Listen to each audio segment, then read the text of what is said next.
PCC ini menjadi wadah yang bisa mengembangkan UMKM yang ada di Pasuruan. Baik. Jadi kalau saya lihat tadi kalau saya ngobrol-ngobrol, mereka tuh banyak pelatihan yang dikhususkan untuk UMKM. Karena UMKM itu kan stage-nya banyak, persoalannya banyak. Sehingga mereka yang tadinya malu-malu, mereka yang tadinya enggan, takut, dengan adanya PCC ini mereka berani untuk memulai usaha.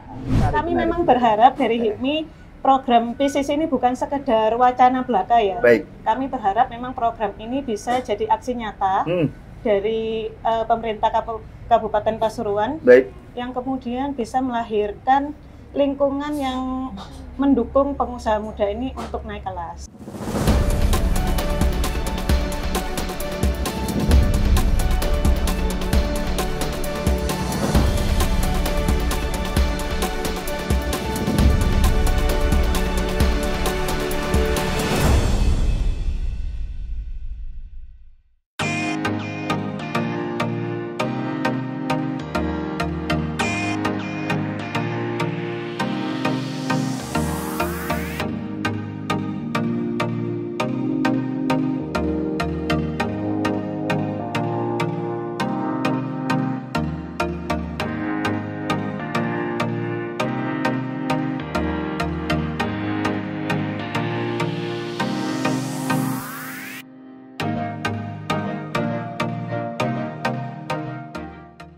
Assalamualaikum warahmatullahi wabarakatuh. Salam sejahtera bagi kita semua. Salam Om Swastiastu, Namo Buddhaya, salam kebajikan.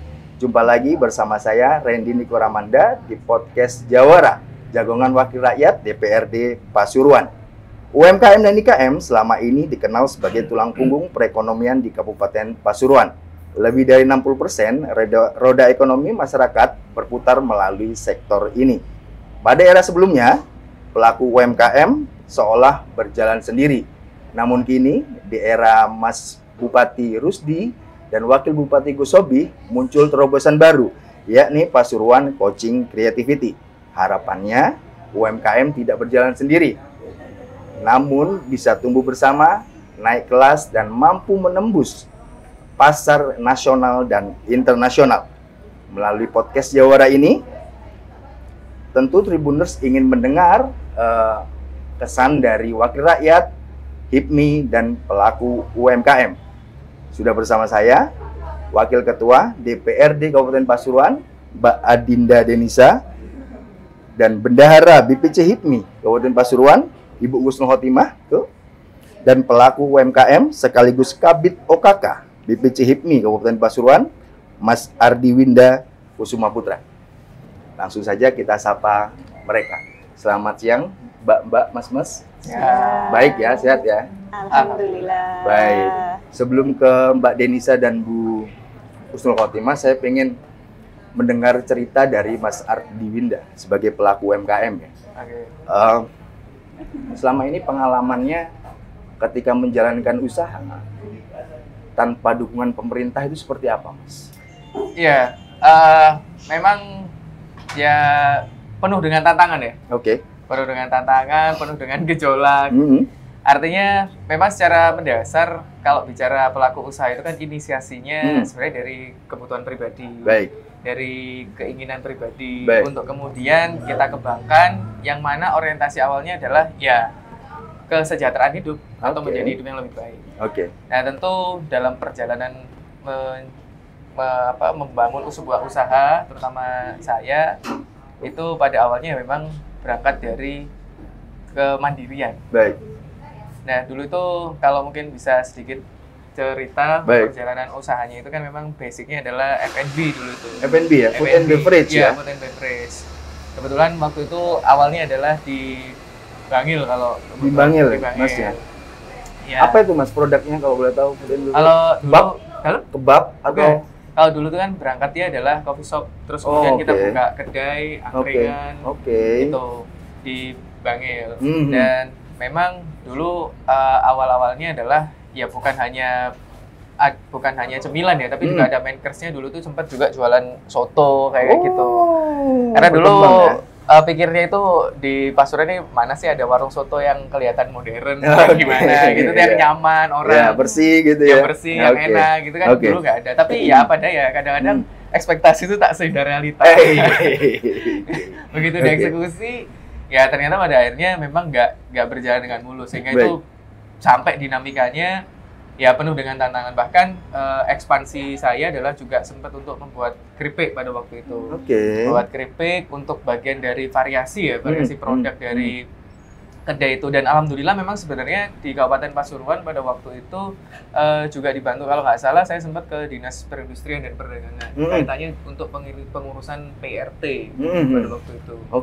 PRT. Dan memang karena izin itu kan semua otorisasinya di Pemda ya Mas ya? Baik. Jadi bagaimanapun ya kalau saya sendiri tanpa ada Pemda itu juga agak kelimpungan. Gampangannya ya bagaimanapun pelaku usaha itu juga ada sisi bukan ketergantungan, tapi lebih ke arah juga ada sisi peran dari pemerintah. Kalau nggak ada peran dari pemerintah, kita jalan sendiri bisa tersesat juga. Nanti nggak tahu izinnya tiba-tiba disemprit, wah ini izinnya kurang, nggak jalan, bukannya berkembang malah. Kalau selain perizinan, tantangan terbesar lain apa Mas? Kalau tantangan terbesar juga yang paling mendasar itu seperti permodalan. Baik. Terus kemudian yang kedua itu juga seperti pemasarannya, marketnya, keluarnya, ekspansinya itu. Karena kan dulu itu kan juga kita tahu ya, saya memulai usaha kalau start di Kabupaten Pasuruan di Bangil itu kan 2017 Mas. 2017, dan itu memang masih belum terlalu getol soal media sosial, soal pemasaran apapun itu kan masih belum terlalu hype ya. Sehingga ya bagaimanapun di satu sisi ketika kendala-kendala yang saya hadapi itu nggak ada mentornya, nggak ada apanya, nggak ada yang bahasanya nggak ada yang memandu lah, nggak ada yang memandu, ya semuanya akhirnya ya babat Allah sendiri. Salah ya ulang lagi dari awal, salah ya kita ulang lagi dari, dan itu juga berbenturan dengan apa modal. Modalnya kan juga terbatas, makin nipis gitu ya. Kalau riwari gitu ya. Ini dipakai nggak bisa, boncos, cari modal lagi. Nah, ini kan dipakai terus lah, lama-lama kan saldo itu kan juga berkurang ketika nggak beriringan lah. Makanya supaya kebutuhannya atau supaya modalnya tadi itu tepat sasaran, supaya kemudian apa yang menjadi kendala saya pada waktu itu tidak terulang dengan UMKM yang lain, maka memang di satu sisi diperlukan adanya apa istilahnya pendampingan ya, semacam coaching atau semacam juga apa istilahnya itu kayak mentor yang memang secara konsisten ini mendampingi pertumbuhan dari menarik ya. Tapi selama ini Nun Sewu dari Dinas Perdagangan yang selama ini kan terkait dengan UMKM ya, apakah ada pendampingan mendalam mengenai ini? Arahnya diarahkan, mungkin arahnya kalau izin ini ke sana atau izin di sana, ada nggak? Sebenarnya kalau bentuk arahan seperti itu ada ya. Jadi nggak semata-mata yang kemudian itu istilahnya dilempar begitu saja, nggak. Sebenarnya nggak 100% itu. Cuma memang harus diakui kadang informasi seperti itu belum sepenuhnya merata. Karena pada waktu itu pun saya mencari-cari informasi itu kan mencari ya sifatnya, bukan yang kemudian kita buka di sosmed, oh ini ternyata enggak, ini ternyata ada, bla bla bla, enggak seperti itu. Jadi memang kalau bicara ada, tapi memang intensitas dan keterbukaannya memang nggak apa istilahnya itu nggak seluas yang diharapin. Baik, Mas Ardi Winda tentu sudah mulai familiar dengan istilah PCC tadi. Ketika pertama kali mendengar, kesan pertama yang tergambar di benak Mas Arwinda seperti apa? Terus terang kalau kesan terkait dengan PCC itu punya ekspektasi yang lebih ya. Maksudnya ekspektasi lebih itu bayang saya, wah ini paling tidak ini bisa nih kita jadikan sarana seperti pelaku-pelaku usaha kayak saya ini itu paling tidak tahu alurnya bagaimana. Baik. Karena kan dalam penafsiran saya PCC ini kan mendampingi pendampingan, coaching ya berarti ya. Melakukan pendampingan terhadap seluruh UMKM khususnya yang ada di Kabupaten Pasuruan. Baik.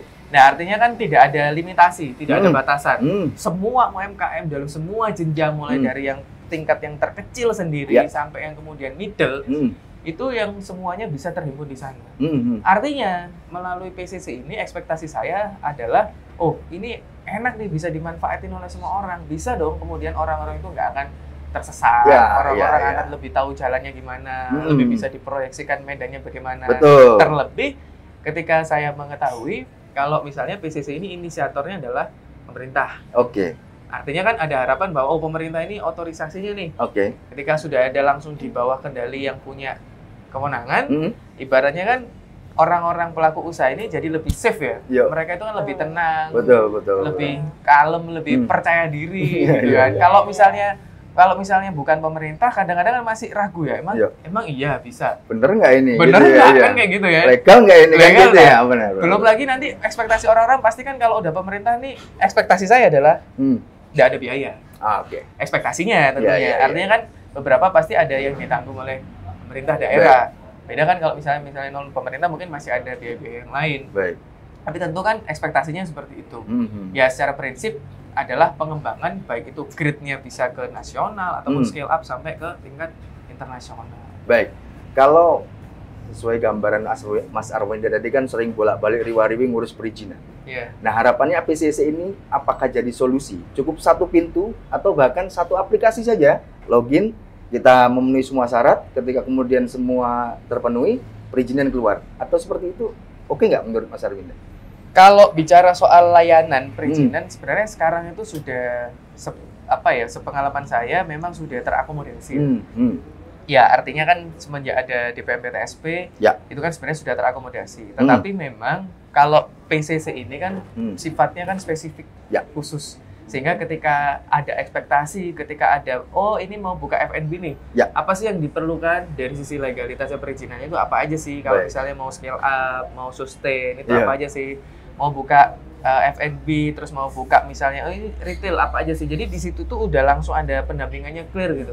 Jadi kalau di DPMP-TSP kan memang in general ya semua layanan terbuka, baik itu yang UMKM ataupun yang memang grade-nya udah up ya, udah di atas, udah high.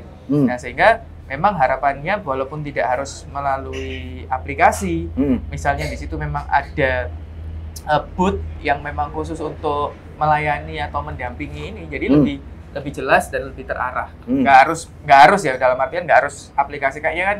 Kalau aplikasi jatuhnya memang terlalu banyak ya, aplikasi A, B, C itu kayak terlalu banyak gitu loh. Tapi yang penting kan apapun itu, entah itu aplikasi atau by human, yang penting layanan itu ada dan bisa menjadikan haluan orang-orang pelaku usaha ini lebih clear masuk. Baik, mungkin penegasan buat saya sendiri. Nantinya ketika PCC ini berjalan, apa dampak nyata yang kira-kira Mas Ardi atau pelaku UMKM lain yang bisa dirasakan? Apa dampak positifnya kira-kira? Kalau dampak positif saya pikir yang paling simpel dulu aja, yang paling sederhana aja. Satu, dampak positifnya ini paling tidak jadi istilahnya sarana yang bisa dimanfaatkan oleh seluruh UMKM. Paling tidak mereka punya platform ya. Mereka punya wadah yang bisa dimanfaatkan. Itu satu yang paling kelihatan sederhana. Terus kemudian yang kedua, ketika mereka punya platform, punya dampak, maka paling tidak banyak pelaku usaha baru yang dia itu berani untuk muncul. Jadi yang dulu itu cuma ragu-ragu karena merasa bahwa ini saya nggak ngerti nih, ini saya bingung, nanti kalau ini gimana, nanti kalau itu gimana. Artinya kan keraguan-raguan itu kemudian hilang. Ya paling tidak meminimalisir keraguan lah. Meminimalisir keraguan sehingga mereka yang tadinya malu-malu, mereka yang tadinya enggan, takut, dengan adanya PCC ini mereka berani untuk memulai usaha. Dan tentunya ketika dia sudah berani mulai usaha, dia mulai jalan. Nah, tentu bukan hanya di awal aja coaching itu, harapannya bisa sustain sampai dia itu betul-betul paling tidak itu terarah dan jalan ya. Dalam gambaran umum itu kan kalau sebuah usaha jalan itu minimal ya paling nggak 2 tahun lah. 2 sampai 3 tahun dia itu memang betul-betul harus didampingi, selebihnya ya dia akan sustain itu. Itu saya paling tidak yang harapan yang paling simple ya. Tentu ekspektasi yang tertingginya apa? Ekspektasi tertingginya ya mereka bisa scale up, bisa expand kegiatan usahanya sampai nasional melalui online ataupun melalui offline. Baik. Sebelum saya ke Bu Kusnul, saya pengen ke Mbak Adinda dulu sebagai Wakil Ketua DPRD Pasuruan ya Mbak. Sebelum ada PCC, keluhan apa saja sih yang dikeluhkan oleh pelaku UMKM yang masuk ke DPRD? Apa saja Mbak?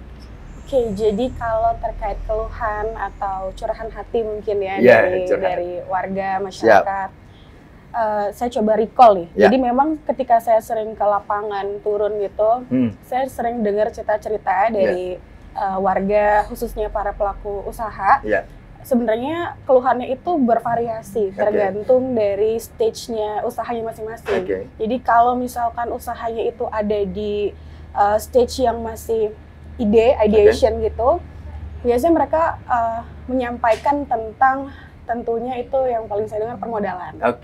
Permodalan. Kemudian selain permodalan, mereka juga seringkali ngerasa kayak bisa dibilang kayak insecure gitu ya, mungkin kayak takut gagal atau mau memulai itu rasanya kurang ada support dari lingkungan. Kemudian mereka juga merasa bahwa banyak informasi yang harusnya diakses itu nggak mudah gitu, banyak informasi yang mereka rasa sulit untuk diakses. Itu untuk stage yang ideation. Tapi ketika saya bergeser lagi ke pelaku usaha lain yang mungkin stage-nya udah ada di early mungkin ya, yang mereka sudah ada produknya, sudah produksi, itu keluhannya biasanya mereka perizinan. Perizinan itu mereka kurang, pertama informasinya, nggak tahu kemana urusnya, bagaimana, prosedurnya seperti apa. Lalu mereka juga, kalau sudah ada produksi, mereka juga menyampaikan bahwa pemasarannya tuh kadang mulai lesu, nggak tahu pemasarannya harus kemana, produksinya itu nggak stabil biasanya. Jadi bulan ini bisa banyak orderan, tapi belum tentu bulan depannya bisa ada orderan lagi. Jadi biasanya yang dikeluhkan itu terkait produksinya juga ya.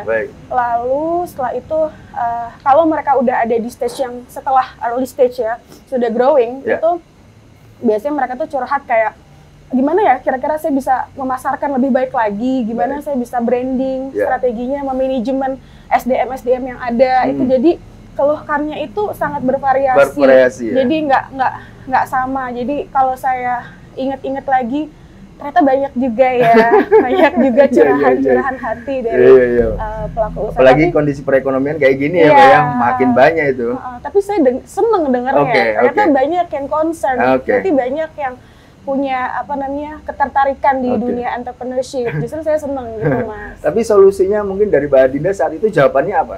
Yang spontan kira-kira? Mungkin kalau saya belajar lagi atau kayak gimana?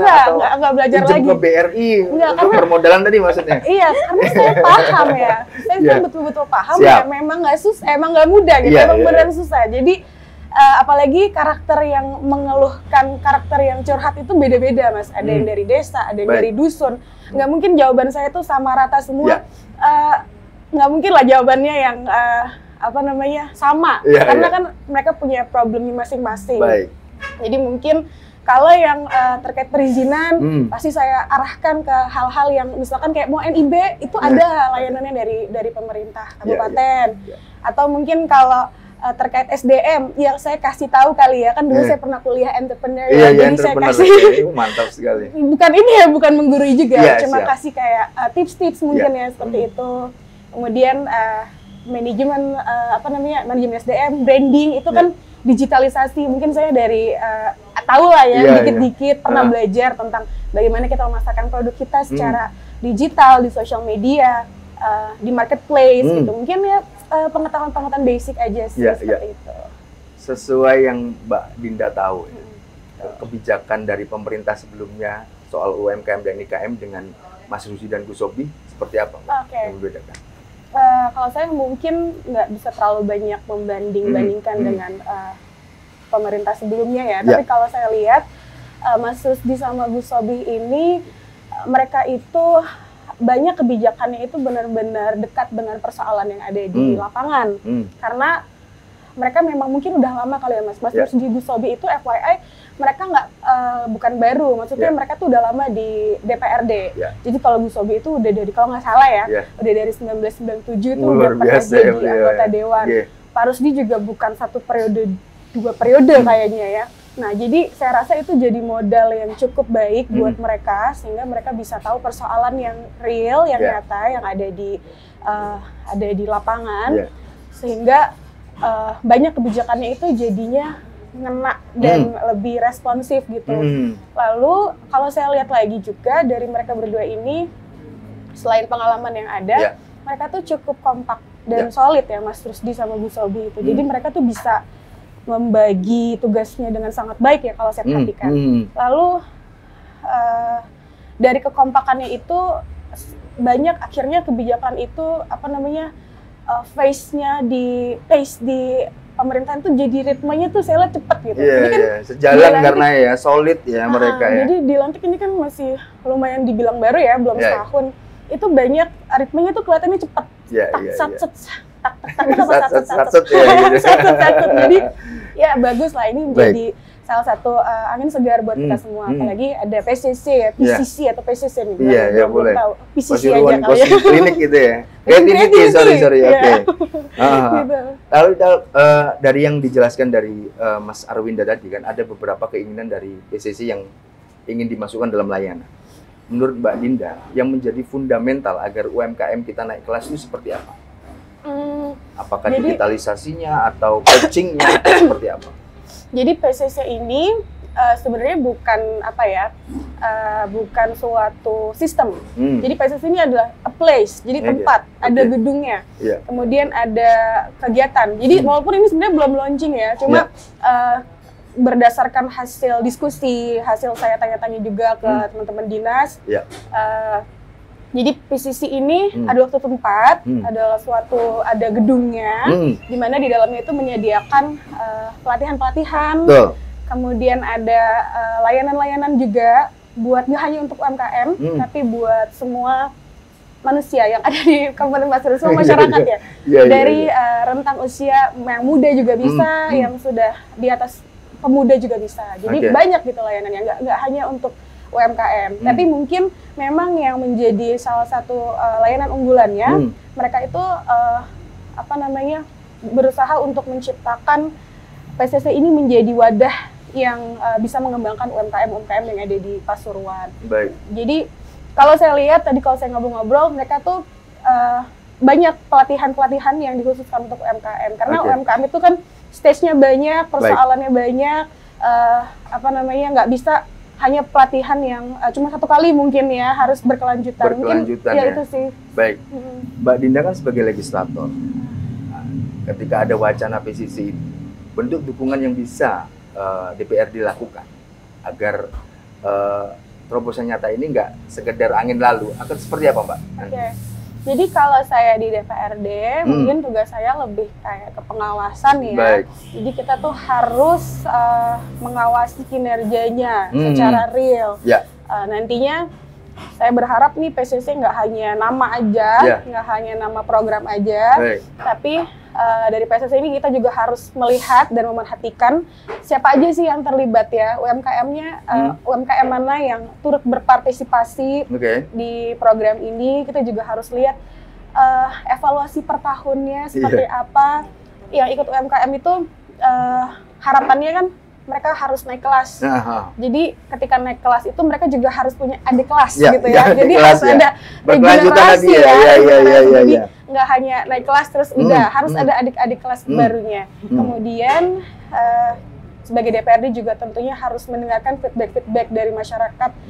PCC itu kayak gimana dari feedbacknya orang-orang. Mungkin kayak gitu sih. Saya rasa dengan adanya, kalau kita bisa jalanin itu semua secara intens, dengerin feedback, terus melihat, mengevaluasi UMKM yang sudah terlibat itu stage-nya seperti apa, prosesnya seperti apa, saya rasa insya Allah PCC bisa berjalan dengan baik. Baik.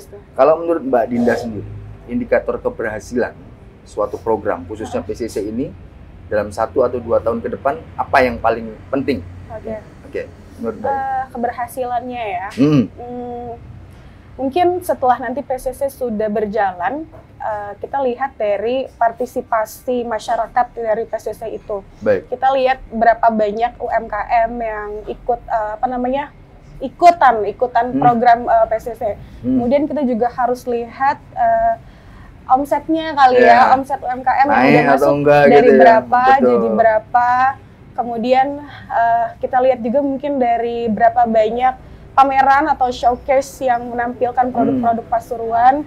Semakin sering diadakan showcase, itu kan semakin membuka wawasan orang-orang terkait produk-produk Pasuruan yang ada. Dan membuka pasar juga di nasional dan internasional ya Mbak ya. Semakin dikenal produk kita. Baik, makasih Mbak Dinda. Saya pindah ke Mbak Husnul ya. Mbak, dari kacamata HIPMI, bagaimana sih kondisi UMKM dan wirausaha muda di Kabupaten Pasuruan saat ini? Saat ini ya, sebenarnya sudah cukup banyak pengusaha muda di Pasuruan ini punya produk yang sudah cukup keren ya. Oke. Cuma mayoritas dari mereka ini masih mentoknya itu di pasar lokal-lokal aja. Oh. Jadi masih belum bisa naik kelas. Oh gitu. Nah, jadi akses seperti pelatihan, kemudian branding, terus digital marketing juga sangat minim. Oke. Gitu. Jadi dari HIPMI sendiri menilai bahwa PCC ini penting ya? Penting sekali. Seperti apa nantinya? Ada gambaran nggak HIPMI nantinya PCC itu harus begini, harus ada gambaran nggak Pak? Seperti apa nanti? Saya berharap sih ketika PCC ini direalisasikan ya sesuai dengan tujuan yang sudah disampaikan oleh dinas ya. Baik. PCC ini bisa menjadi one stop hub bagi pengusaha ya. Mulai dari coaching bisnis, kemudian ada juga pelatihan, kemudian standarisasi produk, sampai akses ke pasar yang lebih besar lagi. Bahkan saya dengar ada juga program jemput bola, Mas. Di mana tim-tim dari PCC ini juga terjun ke lapangan lokasi usaha. Artinya jadi mencari produk-produk bagus gitu? Atau jadi mereka nggak cuma rapat di kantor saja.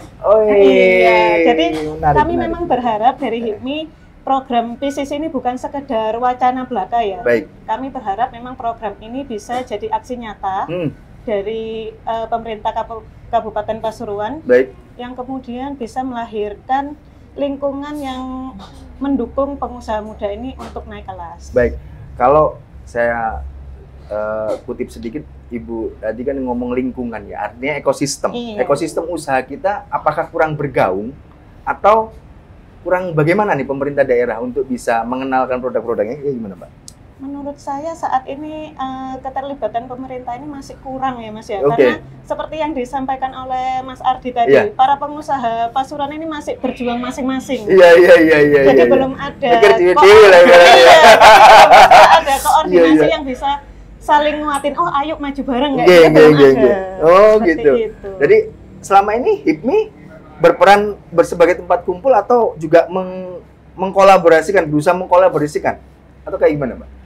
Memang untuk di Kabupaten Pasuruan ini baru beberapa tahun ini kami aktif ya Mas ya, tapi alhamdulillah dari hasil kumpul-kumpul ini kita bisa kolaborasi melahirkan bisnis-bisnis yang baru. Oh gitu, sudah?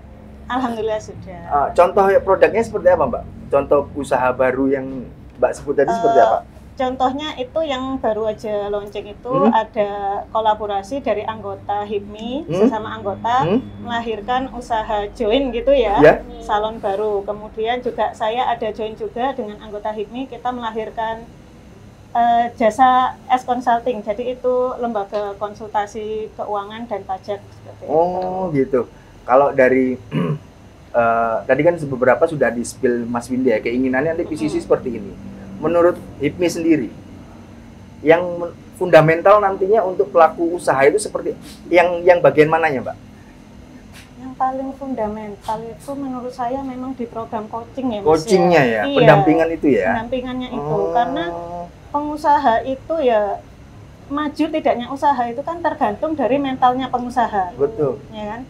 Ketika kita ada coaching, mental kita kan terlatih terus. Betul. Di situ usaha kita akan bisa naik. Seperti itu. Gitu. Kalau untuk Kabupaten Pasuruan, jenengan kan sudah tahu ekosistem usahanya di sini ya. Yang cocok untuk milenial dan Gen Z di sini itu apa, Mbak? Usahanya? Jual layangan kayak apa atau apa gitu? Sebenarnya kalau kita lihat daerah Pasuruan ini banyak ya peluang usaha. Terutama kalau lihat wisata alam di Pasuruan itu sebenarnya banyak, tapi belum dimaksimalkan. Wisata alam ya? Wisata itu masih bisa dimaksimalkan lagi. Kemudian untuk kuliner juga masih bisa dieksplor lagi. Kuliner ya? Iya, karena posisi kita kan strategis ya. Kita dekat dengan orang Surabaya, Sidoarjo. Kadang-kadang orang Surabaya, Sidoarjo mau ke Malang itu udah mikir macetnya dulu. Iya. Jadi lebih dekat ke Pasuruannya. Jadi misalkan di Pasuruan sudah banyak tempat wisata dan kuliner baru, itu akan mendukung ekosistem wisata yang sudah ini ya. Artinya jadi Malang kedua ini jadinya. Iya, bisa jadi. Gitu.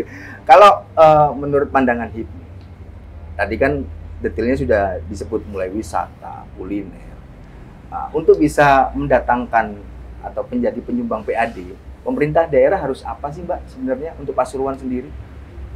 Kalau pemerintah daerah harusnya memang lebih aktif ya, bukan sekedar memang kita akui DPT PTSP itu sudah bagus, tapi memang kurang bisa menggerakkan UMKM kita. Jadi UMKM kita itu harusnya lebih dimajukan lagi. Sebenarnya kan ada program kalau nggak salah untuk pelatihan ekspor ya. Tapi untuk di UMKM Pasuruan ini masih kurang menurut saya. Oh, menurut Mbak ya. Iya. Baik, saya ke Mas Winda lagi. Dari sejumlah perspektif tadi. Mungkin Mas Winda sudah bisa menilai bahwa nantinya PCC ini nanti seperti apa sih Mas? Yang fix menurut Anda? Supaya buat catatan buat tim Mas Rusdi dan Gus Sobi juga. Oke. Iya. Tapi enaknya panggilnya Mas Ardi aja. Oke. Kalau Mas Winda nanti saya dikirain cewek. Iya. Mas Ardi namanya ada bedanya kan. Iya. Tapi kan Mas Ardi aja. Iya, baik. Tapi nggak apa-apa lah, itu guyonan. Biasa juga dipanggil gitu. Ini Mas Ardi apa Mas Winda? Oke, kembali ke track. Jadi kalau posisi idealnya PCC, Pasuruan Coaching Clinic ya, Coaching Creativity ini sebenarnya kalau dalam kacamata pelaku usaha itu satu sih, kita bukan hanya sekedar bahasa Jawa ini awu-awu. Kalau yang terkenal kan omon-omon nih. Iya, omon-omon ya. Nggak sekedar omon-omon. Memang betul, nanti tetap harus ada forum. Baik. Tapi setelah forum itu kan ada action ya. Kan memang ya harus diakui kadang kita terlalu banyak di forum tapi actionnya kurang. Padahal pelaku usaha itu memang harus lebih banyak actionnya. Iya. Ya bukan berarti action pokok melaku bukan, tapi tetap action yang terukur lah. Terukurnya itu bagaimana ya, melalui coaching ini tadi, melalui pendampingan ini. Nah, kadang kan dalam benak awam atau seringkali yang kalau kita lihat faktor historis ke belakang, pendampingan itu kan identik hanya dengan ini ada forumnya, kita ada nih pendampingan misalnya untuk kreatif gitu ya, Pasuruan kreatif misalnya. Itu kita hanya sekedar diberikan ide, tapi kemudian untuk eksekusinya nggak ada. Nah, harapannya dari adanya PCC ini, adanya pelatihan itu, adanya pendampingan itu, setelah diberikan gagasan, setelah diberikan gambaran, itu kita juga didampingi. Jadi ada proses pendampingannya. Tentu pendampingan ini paling tidak satu, harus ada keterlibatan. Nggak mungkin lah Pemda itu sendirian, itu pasti nggak mungkin. Nah, siapa yang dilibatkan? Ya salah satunya seperti organisasi, seperti misalnya HIPMI, itu kita bisa masuk sebagai pendamping. Itu baik itu untuk dalam rangka memberikan materi, pendampingan atau apa, maupun juga ada NGO yang lain, organisasi yang lain gitu. Bahkan bukan hanya organisasi, misalnya juga dengan keterlibatan pelaku usaha yang secara omset ataupun secara brandingnya dia udah matang gitu. Dia udah punya pasar, gini loh pasarnya. Ya memang tentu namanya pelaku usaha itu pasti ada sisi dia akan menjaga kerahasiaannya ya. Nggak mungkin dia akan menyepil semuanya gitu, itu udah bagian dari rahasia perusahaan. Betul. Tapi paling tidak ada hal-hal yang bisa diberikan. Jalurnya gimana sih? Rezeki orang kan bisa usaha kan bisa ditiru, tapi rezeki kan belum tentu. Beda-beda ya kan. Kan kayak gitu. Dan juga kita kan nggak harus melulu istilahnya dengan orang-orang yang sukses ya. Orang-orang yang mohon maaf misalnya orang yang pernah gagal, orang-orang yang belum berhasil. Ini kan juga kita bisa ajak dulu, kenapa sih kok kamu bisa gagal? Gagalmu itu kenapa? Mindset kita jangan hanya pada orang yang berhasil aja. Gitu. Terus yang kedua juga jangan dengan adanya PCC ini paling tidak ini bisa menepis ini ya rasa gengsi ya. Tadi nyambung juga dari apa yang disampaikan Mbak Husnul ya. Memang Pasuruan itu kan banyak sekali. Potensinya banyak. Tapi kadang-kadang kita masih terjebak ya. Mohon maaf namanya usaha itu kan pelaku usaha itu ekspektasinya kan seolah-olah wah kaya. Pasti FOMO-nya begitu ya kan. Kan gitu kan. Padahal kan nggak seperti itu. Kita yang mikir gimana salto barang itu ya. Joget balik. Ini yang nggak dipikirin gitu loh. Dan begitu tahu jeleknya, begitu tahu susahnya, ini kan kadang-kadang yang jadi beban mental. Nah, ini harapannya di coaching itu ada secara psikologisnya itu untuk ke sana. Nggak serta-merta memberikan harapan ya. Bukan serta-merta memberikan harapan, kamu usaha aja nanti kamu bisa jadi orang kaya, bla bla bla. Enggak, tapi juga ditunjukkan bahwa di coaching itu usaha itu siap dengan tantangan ini loh. Kalau bicara ya kita tunjukin sisi tantangannya, kita tunjukin sisi positifnya. Nggak cuman kita bicara pasti jadi orang kaya. Kadang-kadang nggak siap kan itu. Akhirnya yang terjadi apa? generasi kayak tadi misalnya ditanya soal generasi Z, generasi milenial. Ini kan pada akhirnya ya mereka halah daripada usaha aku tak nyari kerjaan yang kantoran yang sustain gitu ya. Ya nggak ada salahnya itu, nggak ada salahnya. Tapi kan kemudian dalam rangka misalnya memang untuk membangun keberlanjutan, nggak semua orang memang harus jadi pengusaha. Iya. Dan setiap pengusaha juga pasti ada jalannya masing-masing. Tapi kalau jadi orang kantoran semua, siapa yang jualan itu kan nggak ada, Pak Yo. Iya, artinya kan harus berimbang kan. Memang harus berimbang. Iya. Pun juga sebaliknya. Ketika semuanya jadi usaha, siapa yang jadi pembeli? Jadi menarik, memang harus makanya di dalam PCC itu harapan saya sebagai pelaku usaha, satu itu juga bukan hanya sebagai nama ya. Bukan cuman ini ada nih PCC hanya sebagai FOMO, hegemoni saat aja atau sebagai program pancingan aja, bukan. Tapi memang ini sustain, berlanjut sampai terus walaupun periodenya nanti misalnya sudah berubah, rezim sudah berubah, PCC ini akan selalu ada. Ini bukan hanya sekedar sekarang kan semua itu kan karena keberlanjutan. Jangan kemudian udah 3 tahun atau 4 tahun wah nggak ono hasilnya terus kemudian langsung di-cut ya seperti itu. Ya, artinya jangka panjang ya, RPJMD ini maksudnya. Betul, ini ya jangka panjang, nggak cuman jangka pendek atau jangka menengah aja, tapi memang ini sebuah proyeksi jangka panjang. Apalagi kalau misalnya kita bicara mau diarahkan pada kemandirian, mau diarahkan pada bentuk kreatifnya masyarakat, baik itu individu ataupun kelompok. Yang penting tadi kolaborasi, tetap dibangun, sustainability, dibangun, dan tentunya penguatan dari sisi psikologinya. Tuh. Perlukah mendatangkan psikolog atau kayak gimana, Mas? Apa? Karena kan biasanya pelaku usaha muda ini taunya nambah aja, nggak tahu ruginya. Nggak apa-apa. Kalau bagi saya, mohon maaf ya, maksudnya saya itu sebagai pelaku usaha itu juga stres loh. Iya. Stresnya itu apa? Kita itu kan modal, terutama dari modal itu kan kita nyari sendiri ya. Entah itu dari pinjaman bank, atau dari uang tabungan, atau dari manapun. Lah kalau misalnya kita udah jual A, saya jual apa, kita rugi, apa enggak stres, Mas? Apa kita enggak dalam tekanan? Kita membangun sebuah pilihan, membangun sebuah usaha itu kan ada pilihannya. Mau ke kanan, mau ke kiri, mau ke mana. Lah ini kan pilihan kita nggak tahu. Iya. Nah tentu secara mental health, kalau anak sekarang itu kan kesehatan mental ya. Kesehatan mental itu perlu. Nggak menutup kemungkinan di PCC itu bukan hanya sekedar mengarahkan kamu usaha itu gimana, tapi juga dari sisi penguatan mental supaya kesehatan mentalnya itu terjaga, apalagi Gen Z kan. Gen Z itu dikit-dikit kan kesehatan mental. Turun ini. Usahanya jatuh, bingung. Itu bagi saya ya perlu sih. Perlu ya kayak gitu. Seperti itu. Iya. Baik, saya ke Mbak Adinda. Tadi kan perlu adanya sustainable, kontinuitas. Nah, menurut Mbak Dinda, perlukah ini kemudian dituangkan dalam bentuk rancangan peraturan daerah atau dituangkan dalam bentuk peraturan daerah untuk program PCC ini?